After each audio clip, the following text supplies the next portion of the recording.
bom sábado você que nos assiste. É com muita alegria que estamos aqui juntos novamente para estudarmos as nossas lições da Escola Sabatina. Durante todo esse trimestre estamos estudando de como nos prepararmos para a vinda de Jesus.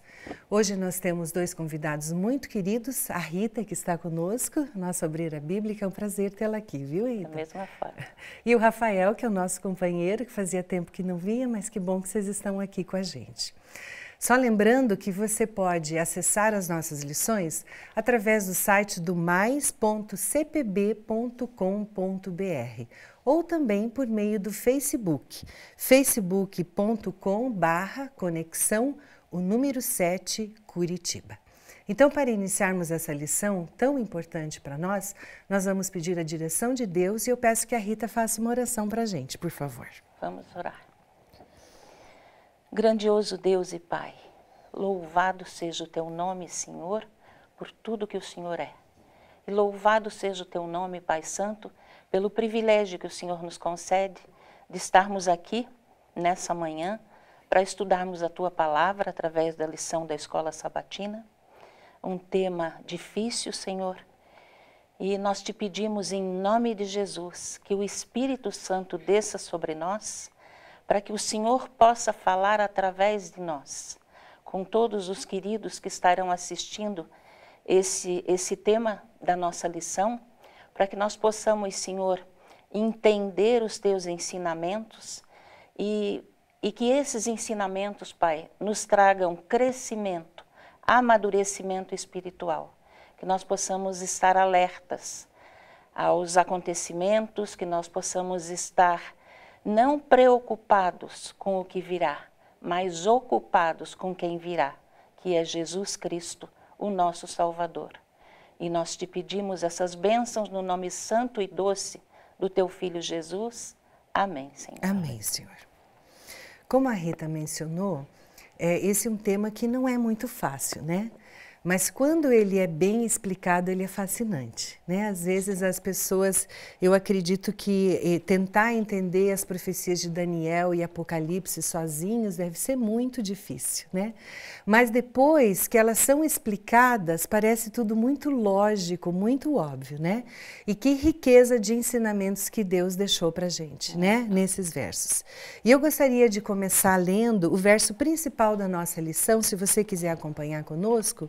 Está em Daniel, no capítulo 12, no primeiro versículo. Diz assim: Nesse tempo se levantará Miguel, o grande príncipe, o defensor dos filhos do teu povo, e haverá tempo de angústia qual nunca houve, desde que houve nação até aquele tempo. Mas naquele tempo será salvo o teu povo, todo aquele que for achado inscrito no livro. Às vezes a gente lê, como a Rita até mencionou na oração, a gente lê com um certo temor, né, das coisas. A gente está estudando como a gente deve se preparar para o tempo do fim. E aqui a lição fala que vai haver um tempo de angústia, né, muito grande. Só que a gente não precisa se preocupar, né, Rita? Porque se Deus está conosco, Ele vai ser o nosso protetor. Quando a gente pensa nas próprias forças, é claro que ninguém iria suportar. Mas nas forças de Deus, que já ganhou essa batalha, isso que tem que ficar muito claro, né? Não vai haver ainda uma guerra para ver o vencedor. Já tem o vencedor, né?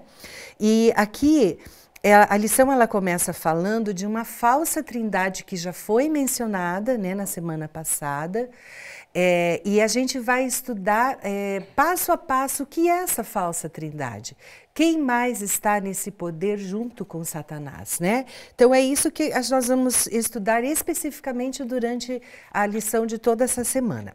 E eu gostaria, Rafael, começar com você, que ele fala aqui sobre uma ferida mortal curada. Que ferida é essa?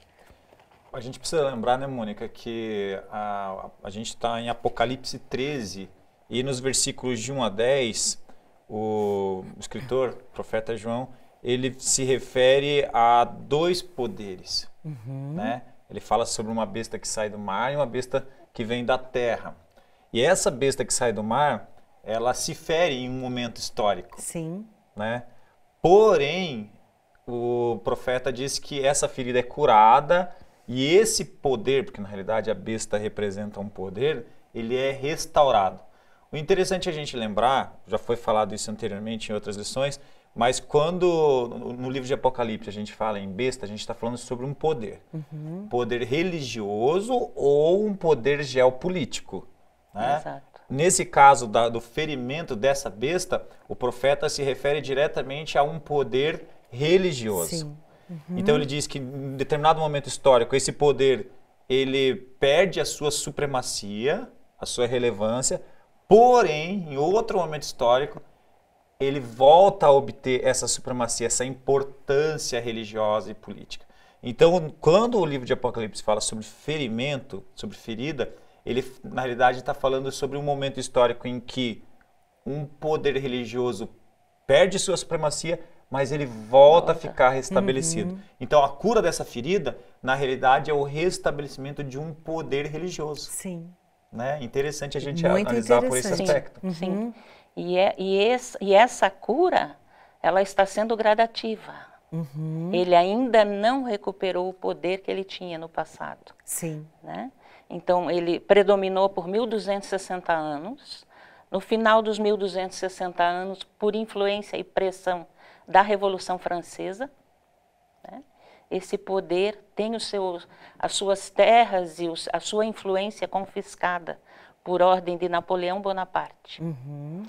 E de uma forma bem assim,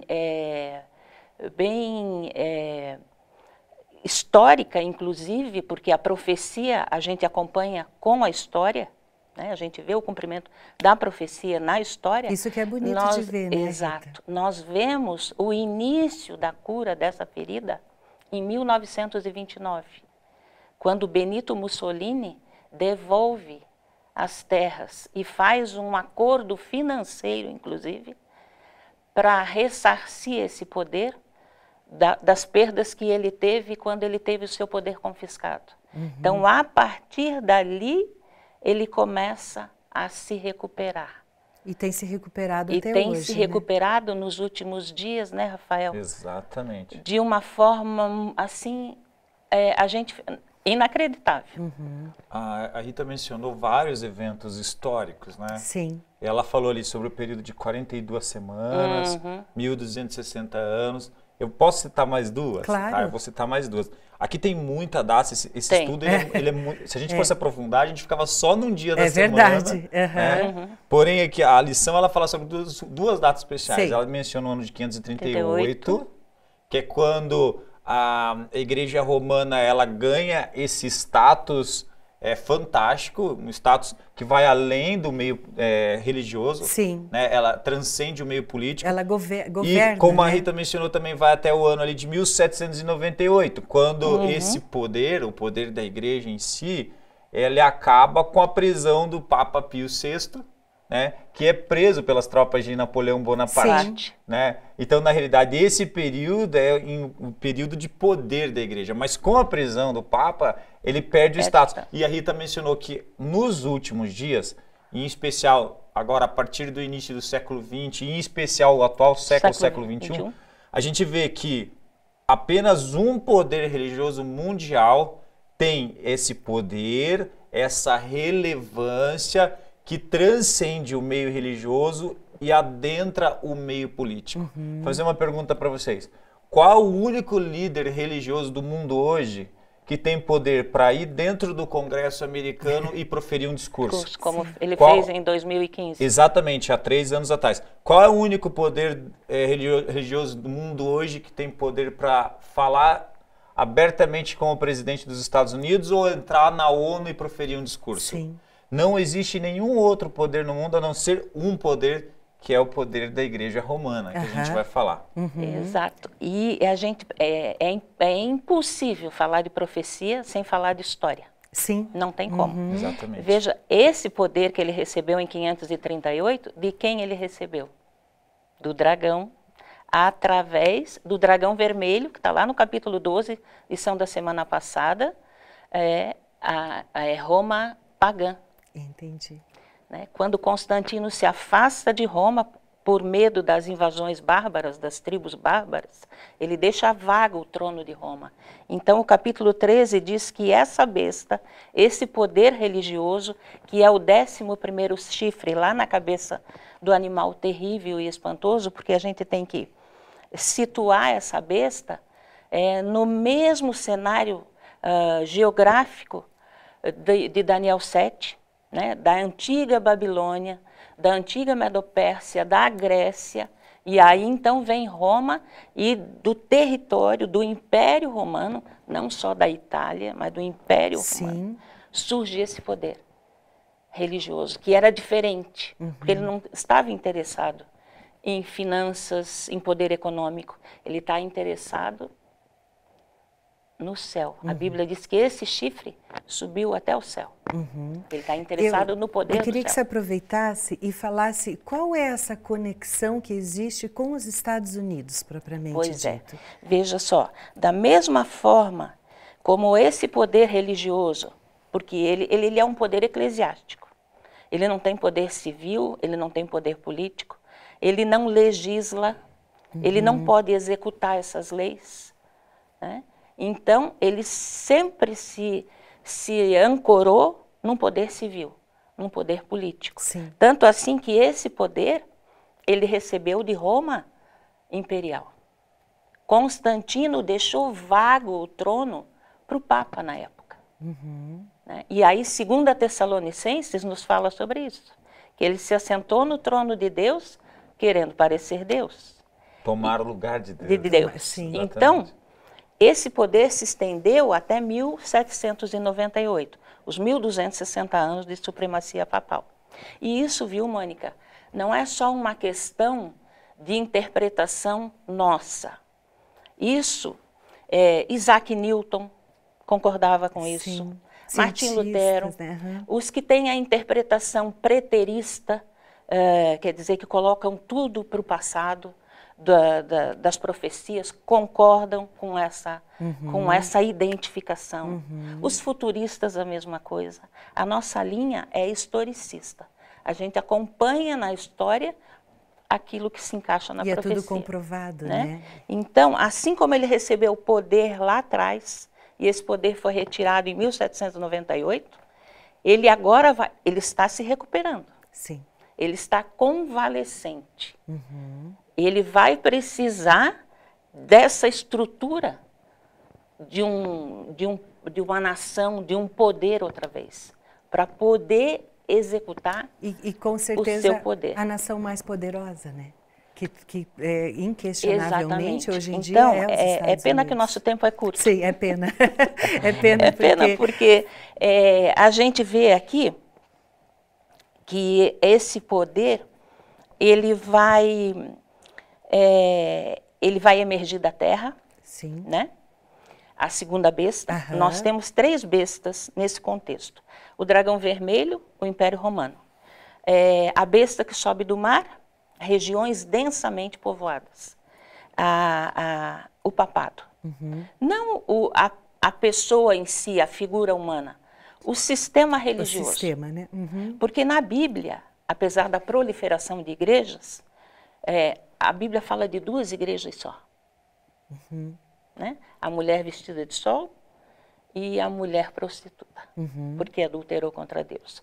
Então, a Bíblia só fala de 2 igrejas. Sim. Então, esse poder, ele vai dar toda a estrutura que a primeira besta, desse capítulo 13, precisa. De onde ele surge?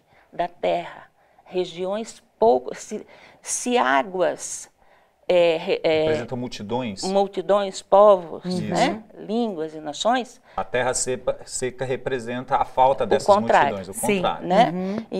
E qual foi a nação que surgiu exatamente no momento em que a primeira besta foi ferida de morte? Os Estados Unidos. Sim.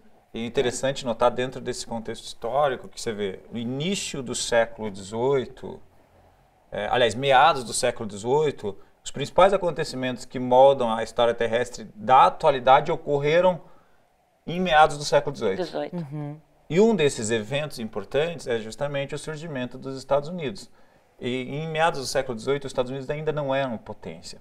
Porém, tudo que ocorrera naqueles dias foi o que moldou, o que deu esse pano de fundo para que os Estados Unidos se transformassem em potência 50 anos depois. Né? E era é a única nação que se encaixa dentro da profecia. Pelo surgimento, né, da data em que ela surge, e porque é impressionante, a gente não pode esquecer qual é o poder que está por trás de tudo isso. Sim. É o inimigo de Deus, é Satanás. Lá no 3º século da era cristã, 3º ou 4º século, Satanás usou Constantino. Você veja que o que Constantino fez? Matou cristãos e depois ele mesmo assina um decreto proibindo a matança de cristãos. Sim. E esse mesmo Constantino é usado por Satanás para assinar o 1º decreto dominical. Exatamente. Agora ele faz a mesmíssima coisa, porque essa besta que surgiu da terra é a mesma terra que socorreu a mulher do capítulo 12. Que Deus, através de Cristóvão Colombo, fez com que a América fosse descoberta para trazer o povo dele que estava sendo perseguido e morto pela Inquisição na Europa para a América. Sim. A mesma terra que socorreu a mulher, por isso essa besta, ela tem 2 chifres, veja, ela não tem coroa, isso significa que ela não é um rei, não é um papa, é um poder democrático, é uma república, né? E no início ela falava como cordeiro. Sim. E agora ela vai falar como dragão. Por quê, Rafael? Ela falava como cordeiro porque a gente precisa lembrar que quando os Estados Unidos é fundado, ele é fundado como uma nação protestante. Sim. Os peregrinos, né? Os peregrinos. E a gente pode, na lição, ó, tem o livro Grande Conflito, página 440, a gente tem a revelação da pena inspirada que diz: uma nação e apenas uma satisfaz as especificações dessa profecia. Essa aponta insofismavelmente para os Estados Unidos da América. Então você vê, a própria revelação profética já confirma o que os eventos históricos que a Rita mencionou. A gente tem o aspecto histórico, né, muito relevante nos nossos estudos proféticos. Então, que além do aspecto histórico, a gente tem a confirmação da pena inspirada, que é a revelação do Espírito de profecia. A gente tem que seguir um pouco aqui, que a gente ainda tem muita coisa para falar em pouco tempo, né? Rafael, a Rita já mencionou alguma coisa que tem uma questão com o céu, né? Que tudo isso tem a ver com um conflito muito maior e seres humanos são usados. E aqui tem uma parte da lição que fala que tudo é uma questão de adoração. A gente precisa estudar esse tema, Mônica, e para você que está assistindo a gente, nós que estamos estudando aqui, você que estuda em casa, a gente precisa sempre lembrar que tudo que estudamos aqui dentro da lição da Bíblia é no contexto do grande conflito. Sim. Exatamente. Você precisa colocar o escopo, quer dizer, a mira, o foco no contexto do grande conflito. Qualquer tema que a gente estuda... Você definiu tudo. Se você entende isso, como a Rita mencionou, a gente não está falando sobre pessoas, nós não estamos atacando instituições. Nós estamos falando que a Bíblia revelou dentro do contexto do grande conflito. Satanás, quando ele queria usurpar o trono de Deus, ele queria fazer isso por uma questão de adoração. Essa adoração sai do céu porque ele é expulso com os seus anjos, mas ele vem para a terra. E os poderes emergentes aqui, os poderes políticos e religiosos, estão trabalhando tudo em torno da questão do grande conflito e de uma questão de adoração também. Satanás, ele não quer dinheiro. Ele não precisa de dinheiro. Precisa. Ele não quer conquistar um território em si. A questão aqui não é territorial. O que ele quer? Quer ser adorado. Poder e adoração. Poder e adoração. E o poder e adoração dentro da profecia de Apocalipse 13 e 14 é o que resume tudo isso aqui também. Porque quando a gente estuda os poderes, as bestas, tudo tem a ver com o quê? Na realidade, o fechamento da história do nosso planeta em torno do tema do grande conflito e desse querer insaciável do inimigo de Deus por adoração. Exato. Na realidade, Mônica e Rafael, o que a gente vê é a história se repetindo. Exatamente, Sim. é um ciclo, né? É um ciclo. Lá no céu, o que é que ele disse em Isaías 14, 13, 14? Eu vou subir acima das estrelas do céu, eu vou estabelecer o meu trono, e aí eu serei semelhante ao Altíssimo. É isso que ele quer. Sim. Ele compete com Deus em adoração e obediência. E aí é que está a grande questão, não só, principalmente do grande conflito, mas da lição dessa semana. O interessante de notar também, Mônica, é que a lição fala sobre, como você diz, a história é cíclica. E se você passar pela história dos impérios, daí vem a imagem do Império Babilônico, Medo-Persa, o Império Grego, Macedônio e finalmente o Império Romano, os 4 grandes impérios do passado. Mas se a gente trazer para o Império atual, né, para o Império capitalista, pós-moderno, que hoje é simbolizado pelos Estados Unidos, a questão é a mesma. A questão é a mesma. Porque pensa, os filmes e os seriados que as pessoas assistem, qual é a mensagem que isso é vendido para as pessoas? É uma questão de adoração. Tudo hoje dentro da mídia, da internet, dos sites, dos vlogs, dos canais de youtubers, tudo. E isso tem a ver com questão de adoração. Por quê? Porque eles estão vendendo algo que Satanás quer que essa mídia venda. Ele só usa de outras táticas. Ele só muda a estratégia, mas a história vai se repetindo. E ele está agora usufruindo das mídias. Sim, exatamente. Nós vemos aí, né, o atual representante da Igreja de Roma fazendo uso disso. Sim. Com mais de 20 milhões de seguidores. É uma maneira, né?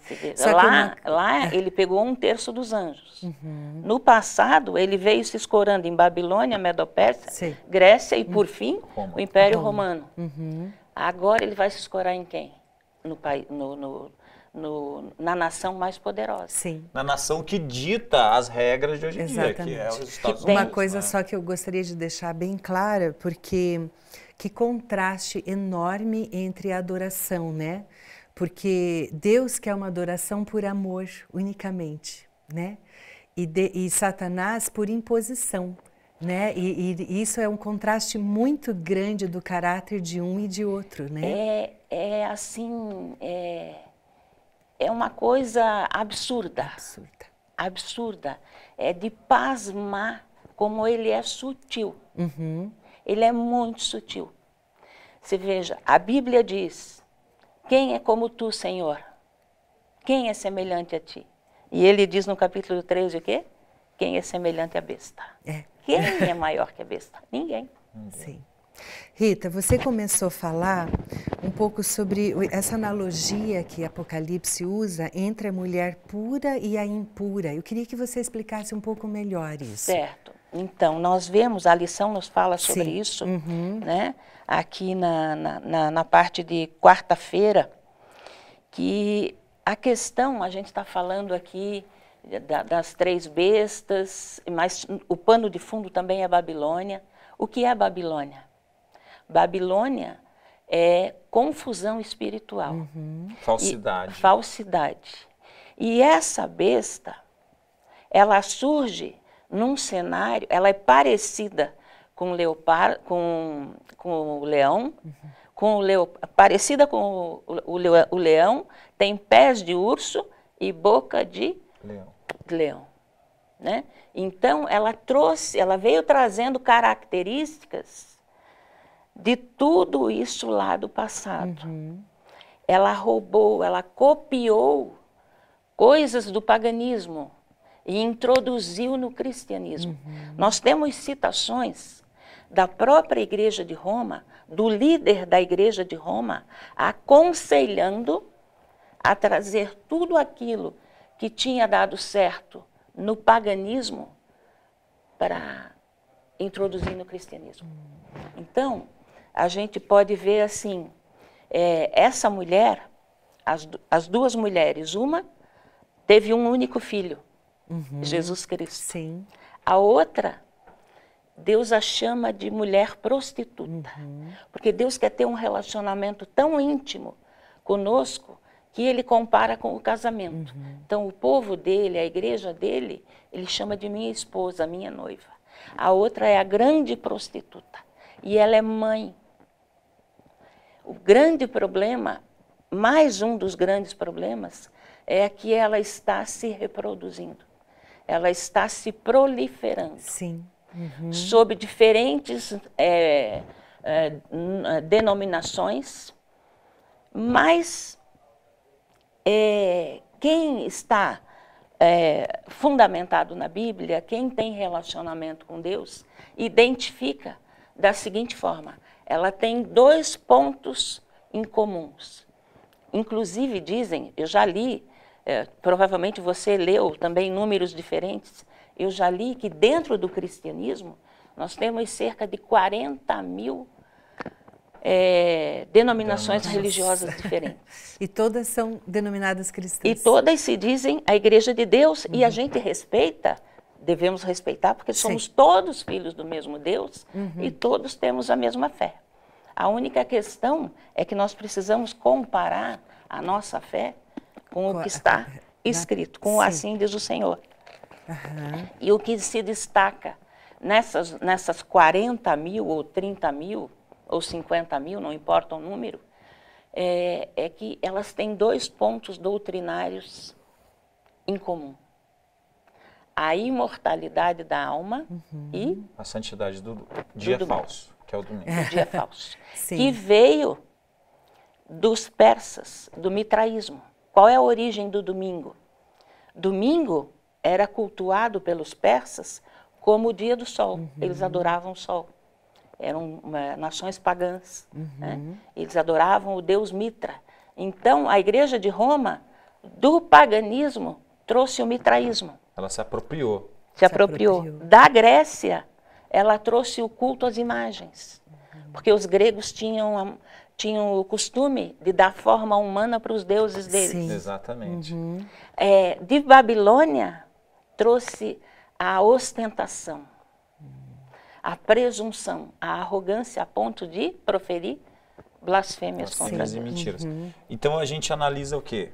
Falsidade versus a verdade. Sim. Como a Rita disse, você tem que comparar o que está escrito com aquilo que foi misturado, com a mentira que foi engendrada dentro da verdade. Sim. É muito fácil eu pegar algo que é verdadeiro e misturar com algo que é falso. Daí o que acontece? Eu vou ter uma miscelânea de pensamentos, ações ou teorias que vai confundir a minha própria cabeça ou a cabeça das pessoas. Por isso que daí vem a questão, um firme assim, diz o Senhor, tem que estar acima das coisas impuras que são misturadas à verdade. Sim, verdade. Exatamente. Olha, nós temos ainda um último tópico para ver, nosso tempo já está acabando. Mas, Rafael, gostaria que você falasse sobre a última citação da nossa lição, que fala sobre sai dela, povo meu. O que significa isso? É interessante lembrar, Mônica, que você vê, todos esses eventos que nós comentamos aqui, trazidos à luz da verdade, eles mostram que mesmo com toda a perseguição, com toda a mentira ou falsidade, a palavra de Deus e um povo fiel, representante da verdade, ele nunca foi extinto, ele nunca deixou de existir. Deus sempre teve. Deus sempre manteve ao longo de toda a história humana um povo fiel. E esse povo fiel, ele não está estabelecido dentro de uma denominação só. Sim. São pessoas fiéis que têm o coração puro e que buscam a Deus verdadeiramente. São as pessoas fiéis que buscam a verdade acima dos seus próprios interesses. Né? São pessoas que não têm medo da verdade e que buscam ela acima do que elas acham prazeroso ou que lhes convém, né? E aqui no momento, a gente sabe que nem todos os eventos, hoje, estudando a lição aqui hoje, a gente sabe que nem todos os eventos proféticos foram cumpridos ainda. Esses eventos, como a Rita mencionou, são eventos históricos que vão se cumprindo ao longo dos anos. São gradativos. Né? Então a gente sabe que dentro desse estudo histórico, ainda existem eventos que se cumprirão no futuro próximo, né? Que vão nos trazer essa segurança de que, apesar da perseguição, de toda a mentira que é proliferada, nós temos a segurança e a certeza de que Deus nos apoia. Sim. Então vem o chamado final de Deus. Porque vai chegar um momento histórico que Deus vai fazer o último chamado para aqueles que são fiéis. Para as pessoas que estão espalhadas por diferentes denominações e igrejas. São pessoas que tomarão a verdade, se posicionarão, se levantarão, darão um passo à frente para mostrar que eles querem adorar a Deus e a verdade de Deus acima das coisas humanas ou seculares dentro desse contexto da adoração. Eu quero seguir a Deus, eu quero seguir a verdade, ou eu quero seguir a Satanás, a mentira, a falsa adoração. Exatamente. A grande questão é exatamente essa. Na lição da semana que vem, a gente vai ver que o grande conflito, a batalha do grande conflito, ela vai ser decidida em relação ao dia de guarda. Sim. Então, tem pessoas extremamente fervorosas, sinceras, que amam a Deus profundamente, dentro da sua dentro do seu pouco conhecimento bíblico, mas amam a Deus. Não o dia que eu guardo, tem pessoas que dizem assim, tanto faz, pode ser a segunda, pode ser a quarta, pode ser a quinta. Para o homem pode ser, mas para Deus não. Porque Deus, ele estabelece os princípios de como ele quer ser adorado. Sim. Aonde ele quer ser adorado. Quando ele quer ser adorado. E nos compete só obedecer, Obedecer. Né, e ele estabeleceu um dia para isso. E Satanás trabalha com contrafação. Ele contrafez o dia de adoração. Através do mitraísmo lá dos persas, né, do paganismo, que ele introduziu no cristianismo, ele estabeleceu um dia que se opõe ao dia de Deus. Então não é o dia que eu guardo, é a quem eu presto obediência. Sim, exatamente. É a quem eu presto adoração. Exatamente. Essa que é a questão. Olha, eu agradeço muito a participação de vocês. A gente estava falando aqui antes de começar que Deus sabe exatamente a pessoa que tem que trazer para qual tema, né? Fico feliz porque vocês explanaram de maneira muito clara e muito simples para aqueles que nos ouvem, né? Até um recado, se você achou que está um pouco complexo e realmente foi um pouco rápido, existem estudos específicos sobre isso, né? E daí, se você gostaria de fazer esse estudo, você pode entrar em contato com a nossa igreja, né? A Rita é uma especialista no nosso estudo aqui na igreja. Então, se você quiser aprender um pouco mais a fundo, né? Que você tenha essa oportunidade, que é realmente muito gratificante a gente estudar sobre isso, né? Então, eu agradeço muito a participação de vocês. Eu gostaria só de deixar uma última pergunta aqui, para nós aqui refletirmos sobre isso e você que nos assiste também, que diz assim: como podemos nos manter vigilantes quanto aos sinais dos tempos, evitando o fanatismo e estabelecimento de datas e as predições audaciosas sobre coisas que a Bíblia não ensina explicitamente? Então, às vezes as pessoas elas fantasiam muito, né, e são alarmistas, né? E então o meu apelo para todos nós, né, nós aqui estamos incluídos, que a gente realmente vá naquilo que Deus deixou especificado para nós, né? E que a gente não procure estabelecer datas e deixar as pessoas aflitas sobre isso, porque Deus tem o seu tempo. E junto com o tempo de Deus tem o preparo de cada um de nós, né? Então, que a gente possa se colocar nas mãos de Deus. Agradeço muito a tua participação conosco e nós vamos encerrar então com uma oração. Eu peço que o Rafael faça uma oração para a gente. Querido Pai, agradecemos a Ti porque temos a Tua revelação, a Tua palavra, que ela possa entrar em nosso coração, em nossos pensamentos e que nós possamos ter o desejo de seguir apenas os caminhos da verdade. Sabemos que vivemos dias turbulentos e na confusão desse mundo nós devemos nos apegar somente a Ti, que possamos ter coragem, que possamos buscá-lo em oração e lembrar que se queremos testemunhar, queremos seguir os Teus caminhos, devemos nos posicionar em favor da verdade. Amém. E que o Senhor possa nos dar essa confiança, essa alegria de servi-lo e a todas as pessoas que também estão buscando e têm esse objetivo em mente, que elas possam alcançá-lo segundo a Tua misericórdia. Fica conosco, é o que lhe pedimos em nome de Jesus. Amém. Amém. Nós gostaríamos apenas de lembrá-lo que você pode sempre acessar os nossos cultos ao vivo, todos os sábados pela manhã, a partir das 10 horas, e também aos domingos e quartas-feiras, a partir das 19h30. Tenha um dia muito feliz e abençoado. Fica com Deus.